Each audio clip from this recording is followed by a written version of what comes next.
이번 영상은 네이버 웹툰 화산귀환을 예시로 무협물의 기본 용어에 대해 설명드리고 여러 클리셰와 그에 맞는 웹툰들을 추천드릴 예정입니다.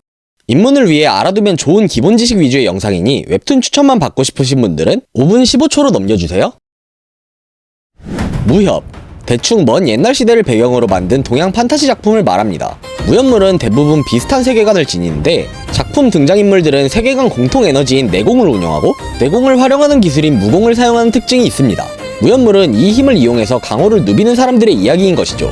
이런 설정 때문에 낯선 용어들이 꽤 많이 등장하여 진입장벽이 있는 편입니다. 무협에서 내공과 무공을 사용하는 이를 무리민이라고 부릅니다. 그리고 이들의 집단을 문파라고 하죠. 무협물의 사람들은 대부분 무리민이 되고 싶어합니다. 네임드 고수는 세계관의 성공 기준이거든요. 현실을 비유하면 정파 거대 문파에서 장로가 되는 것은 삼성 임원이 되는 느낌이죠. 정파는 대개 마을과 상생관계입니다. 마을을 지키는 일종의 자경단이라고 보시면 편할 거예요. 대부분의 작품에서 관무 불가침이라는 설정으로 무림의 자치권을 보장해주기에 강한 문파는 귀족과도 같은 힘을 보여줍니다. 때문에 일반 사람들은 정파에 대한 동경과 고마움을 갖고 살아갑니다. 모두가 한 번쯤은 무리민이 되는 꿈을 꾼다는 언급이 자주 나오죠. 반대로 사파의 경우 무공을 익혀 자신의 배를 불리는데 사용합니다. 설정상 사파는 정파보다 무력이 약한 편이지만 무공을 익히지 않은 사람들에 비해서는 월등히 강합니다. 이 차이를 이용해 평민들에게 보호비를 명목으로 돈을 뜯어가는 집단입니다. 현실에 비유하면 조직폭력배 정도 되겠네요. 기본적인 설정은 이렇지만 정파는 선하고 사파는 악하다가 무조건은 아닙니다. 어떤 집단이든 개인의 일탈은 있기 마련이니까요. 그렇기에 정파와 사파가 언제나 대척점에 있는 것은 아닙니다. 작품 속에선 이권 때문에 정파끼리 싸우기도 하고 사파끼리 싸우기도 하죠. 앞의 둘과 다르게 오로지 강함을 추구하는 이들도 있습니다. 이 집단을 마교로 부르며 마교의 정점에 오른 사람을 천마라고 부릅니다. 천마는 중원의 모든 인간들을 제패하는 것을 목표로 합니다. 이 과정에서 압도적인 무력으로 약자도 학살하여 악의 화신으로 묘사됩니다. 현재 네이버 웹툰의 대부분이 정사파와 마교의 대결로 귀결됩니다. 지금 보이는 이름은 정파에 속한 거대 문파들의 이름입니다. 이는 화산귀환 속 장면이지만 대부분의 작품이 공유하는 설정이죠. 언급된 강한 9개의 문파와 1개의 방을 구파일방이라고 부릅니다. 정파는 구파일방을 필두로 무림맹이라는 이름으로 연합하여 활동합니다. 무림맹이 추구하는 것은 강호의 안정으로 이를 위협하는 사파연맹인 사도련이나 마교를 척결하는 것이 목표입니다. 사천당가, 남궁세가 이런 5대 세가라는 것도 있긴 한데 그냥 구파일방급 정파구나 하고 넘어가시면 됩니다. 작품 속에서 전투력 측정 역할을 하는 게 다거든요.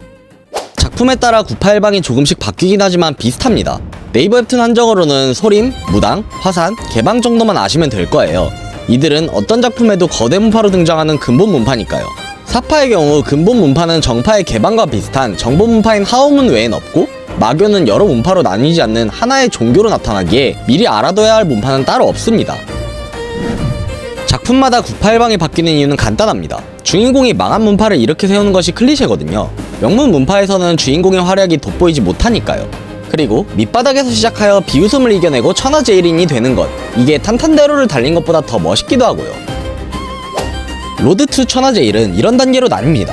원래는 절정 단계만 이르러도 문파 장문인급이지만 요즘 주인공들은 화경 이상까지 올라갑니다.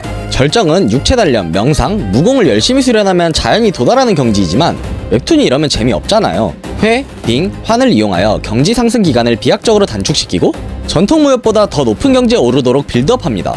이미 정점에 도달한 경험이 있는 주인공이 본인의 어린 시절로 돌아가거나 생면부지의 어린아이의 몸으로 환생한다 등의 설정으로 설정상 무림인 평생 한 번 얻을까 말까한 기연을 얻고 비상식적인 성장 속도에 정당성을 부여합니다.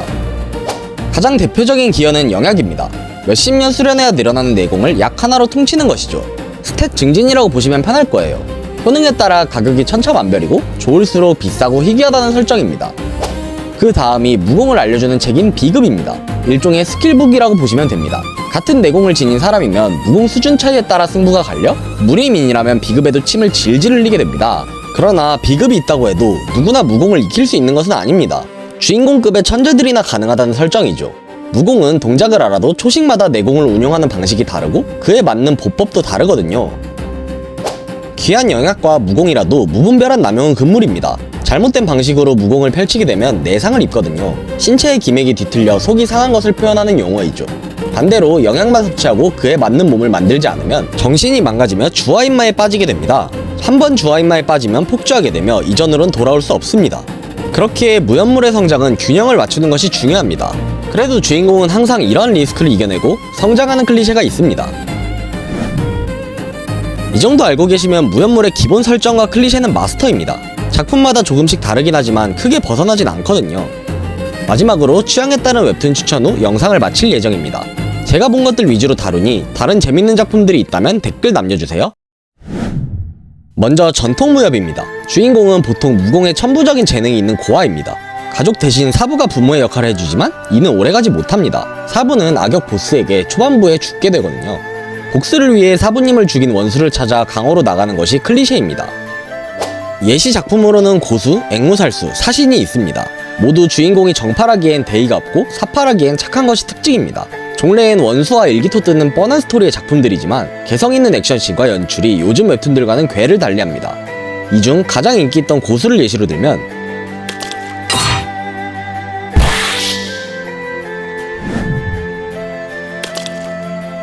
이런 식으로 나레이션이나 잡다한 대사 없이 순수 만화력으로 연출하는 모습이 압권인 웹툰들입니다. 대개 전통무협 작가님들은 쌓인 내공과 보법이 다르기에 요즘 웹툰들이 질리셨다면 한 번쯤 시도하시는 것을 추천드립니다. 연출의 신세계를 경험하실 수 있을 거예요. 다음은 신무협입니다. 전통무협과 달리 회, 빙, 환으로 인해 파워인플레가 많이 일어나 죄다 날아다니고 칼로 에너지파 쏘고 그러는 것이 특징입니다. 여기 나오는 주인공들은 죄다 1화에 죽었다가 다른 몸으로 살아납니다. 미래를 알고 있진 않지만 경험 덕분에 누구보다 빠르게 강해지고 전생을 후회하며 현생에는 잘못된 부분을 바로잡으려 활동합니다. 이 중 가장 인기 작품인 화산기환을 예시로 들면 천마와 동기어진 후 100년 뒤의 세계로 환생한 청명은 981방의 일원이었던 화산이 현 시대에는 제명된 것을 알게 됩니다. 자신의 강함에만 안주하지 않고 후진을 키웠더라면 이런 치욕은 없었을 텐데 이전 생의 나태함을 반성하며 화산파의 부흥을 목표로 삼습니다. 운파의 미래인 제자들을 손수 단련시켜가면서요. 무림 최고의 검사라는 뜻의 매화검존이라는 별호를 얻었던 청명. 100년 뒤의 세상에서 몰락한 화산을 되살릴 수 있을 것인가? 다른 작품들도 비슷합니다. 의문의 죽음을 맞은 후 약소가문의 젊은 몸으로 부활한다는 설정이에요. 전통무협에 비해 액션간의 유기성이 떨어지기는 하나 화려한 그림체로 전통무협과는 또 다른 맛의 연출이 있는 웹툰들입니다. 이 웹툰들을 보신다면 느껴지는 것이 있으실 거예요. 정파라고 하는 애들도 사파랑 별다를 것이 없다는 걸요. 정파만 주인공이었나? 어차피 다 똑같은 놈들인 것 같은데? 물론 아니죠. 우리 마교도 할 수 있어요. 마교가 주인공인 웹툰에서는 주인공의 최종 목표는 천마입니다. 대신 정파가 주인공인 웹툰처럼 극악무도한 악마가 되진 않아요. 캐릭터들의 활동 배경만 전파에서 마교로 바뀌고 운용하는 내공의 색이 검붉어진다는 것 정도의 차이만 있습니다. 고작 이 차이일 뿐인데 왜 더 재밌냐면 악역들이 패드립도 서슴없이 하는 애들이라 더 잔인하게 팰 수 있거든요. 체면을 치러야 하는 정파가 아니니까 가능한 일입니다. 마교 웹툰 중 가장 인기 있는 나노마신을 예로 들면 무공에 재능이 없고 천마의 서자였던 천여우는 늘 죽을 위기였는데 먼 미래의 자손이 과거에 나타나 나노머신을 넣어준다는 설정입니다. 나노머신은 전신의 근육과 혈관을 무공을 펼치기 좋은 상태로 만들어주고 무공 비급은 스캔 떠서 뇌에 직접 박아 넣어주고 독 면역에 상처 치료까지 해줍니다. 거의 신라시대에 날뛰는 아이언맨급으로 불합리한 능력이에요. 미래 기술이라는 형태의 기연을 얻게 된 천여운이 자신을 괴롭히던 이복 형제들을 박살내고 천마가 되는 이야기입니다. 다른 작품들도 천여운처럼 생존과 성장에 도움이 되는 기연을 얻습니다. 그 덕분에 삼류 무인의 삶에서 천마의 자리까지 도전하게 되죠. 다만 비겁한 짓을 당해도 정정당당히 갚아주는 정파와 다르게 눈에는 눈, 이에는 이를 적용하여 시원하다는 차이가 있습니다. 악을 잡는 더 큰 악이라는 설정이 매력적인 웹툰들이에요. 여기서 한번 더 꺾어서 나는 파벌은 모르겠고 나쁜 놈들 다 팬다 라는 주인공들도 등장합니다. 이들은 사파나 마교 소속으로 정도를 걷는 주인공들은 아니지만 자신만의 정의를 추구하는 주인공들입니다. 마음에 들지 않는 무례배들을 때려잡는 주관적인 정의관을 보여주죠. 무리민보단 현대인에 가까운 사고방식을 보여준다는 특징이 있습니다. 무협물에 거부감이 있다면 이쪽이 가장 좋은 추천이 될 거라고 생각합니다.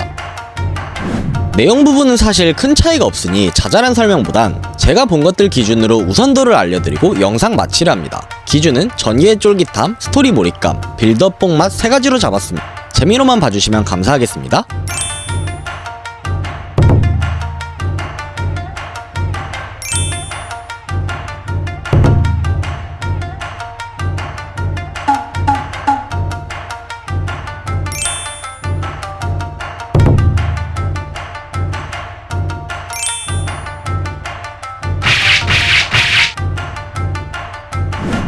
제가 준비한 내용은 여기까지입니다.